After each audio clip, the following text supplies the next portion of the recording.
நாமும் பேசலாம் இங்கிலீஷ். ஆமாங்க, ப்ராக்டிஸ் பண்ணால் நம்ம கூட இங்கிலீஷில் பேசலாம். இன்றைக்கி நம்ம பார்க்க போகிறது டூ.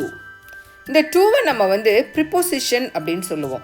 ப்ரிப்போசிஷன் அப்படின்னா என்னன்னு பார்த்தோன்னாக்கா, முதல்ல நவுன் அப்படின்னா என்ன அப்படின்னு உங்களுக்கு தெரியணும். இந்த நவுன் அப்படின்னா எல்லா பேரையுமே நம்ம நவுன் அப்படின்னு சொல்லலாம். மனிதர்களுடைய பெயர்கள், விலங்கினுடைய பெயர்கள், பொருட்களினுடைய பெயர்கள், இடத்தினுடைய பெயர்கள், எல்லா பெயரையுமே நம்ம நவுன் அப்படின்னு சொல்லுவோம்.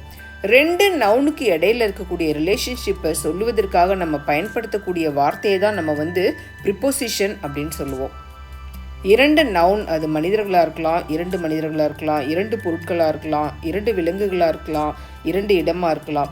இது ரெண்டுக்கும் இடையே இருக்கக்கூடிய உறவு என்ன, ரிலேஷன்ஷிப் என்ன அப்படின்னு சொல்கிறதுக்காக நம்ம பயன்படுத்தும் பொழுது அந்த சென்டென்ஸில் நம்ம இந்த ப்ரிப்போசிஷனை பயன்படுத்துவோம்.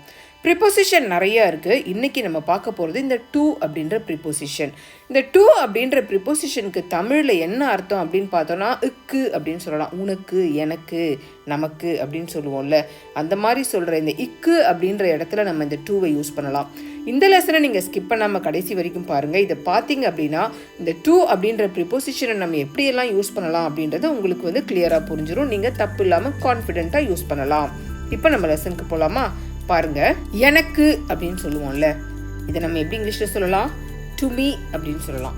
டு மீ அப்படின்னா எனக்கு, கிவ் இட் டு மீ அப்படின்னா எனக்கு கொடு அப்படின்னு அர்த்தம். அடுத்து பாருங்க, கோயிலுக்கு அப்படின்னு சொல்லுவோம். கோயிலுக்கு, டு டெம்பிள். கோயிலுக்கு அப்படின்னு சொல்லணும்னா டு டெம்பிள்.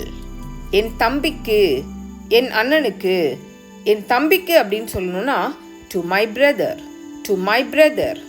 பள்ளிக்கு எப்படி சொல்லலாம் இதை இங்கிலீஷில்? To school, to school. கோயிலுக்கு போவதற்கு, டு கோ டு டெம்பிள். கோவிலுக்கு போவதற்கு அப்படின்னு நீங்கள் சொல்லணும்னா டு கோ டு டெம்பிள் அப்படின்னு சொல்லலாம். அடுத்தது பாருங்க, பள்ளிக்கு போவதற்கு எப்படி சொல்லலாம்? To go to school, to go to school. இப்போ இந்த சென்டென்ஸை இன்னும் கொஞ்சம் விரிவுபடுத்தலாம் பாருங்களேன். உன் அம்மாவுடன் கோவிலுக்கு போவதற்கு. முதல்ல கோவிலுக்கு போவதற்குன்றதுக்கு டு கோ டு டெம்பிள் அப்படின்னு பார்த்தோம் இல்லையா? இப்போ உன் அம்மாவுடன் கோவிலுக்கு போவதற்கு அப்படின்றது எப்படி நம்ம இங்கிலீஷில் சொல்லலாம்? To go to temple with your mother. இந்த உடன் அப்படின்றதுக்கு வித் அப்படின்ற இந்த ப்ரிப்போசிஷனை யூஸ் பண்ணலாம். உன் அப்படின்னா யுவர், அம்மா அப்படின்னா மதர். உன் அம்மாவுடன் கோவிலுக்கு போவதற்கு அப்படின்னு நீங்கள் இங்கிலீஷில் சொல்லணும்னு நினச்சிங்கன்னா to go to temple with your mother அப்படின்னு சொல்லலாம். அடுத்தது, உன் மகனுடன் பள்ளிக்கு போவதற்கு. உன் மகனுடன் பள்ளிக்கு போவதற்கு எப்படி சொல்லலாம்? To go to school with your son, to go to school with your son. அடுத்தது பாருங்க, ஒரு படத்தை பார்ப்பதற்கு. To see a picture, to see a picture. ஒரு புத்தகத்தை எடுப்பதற்கு இது எப்படி சொல்லலாம்? To take a book, to take a book. அடுத்த சென்டென்ஸ் பாருங்க, ஒரு புத்தகத்தை வாங்க கடைக்கு போவதற்கு. பாருங்க, to go to shop to buy a book, to go to shop to buy a book. ஒரு புத்தகத்தை வாங்க கடைக்கு போவதற்கு. என் நண்பனை சந்திப்பதற்கு. To meet my friend. சந்திப்பது அப்படின்னாக்கா மீட், சந்திப்பதற்கு அப்படின்னா டு மீட் அப்படின்னு சொல்லணும். என் நண்பனை சந்திப்பதற்கு அப்படின்னு நீங்கள் சொல்லணும்னா டு மீட் மை ஃப்ரெண்ட். அதே சென்னையில் உள்ள என் நண்பனை சந்திப்பதற்கு எப்படி சொல்லலாம்?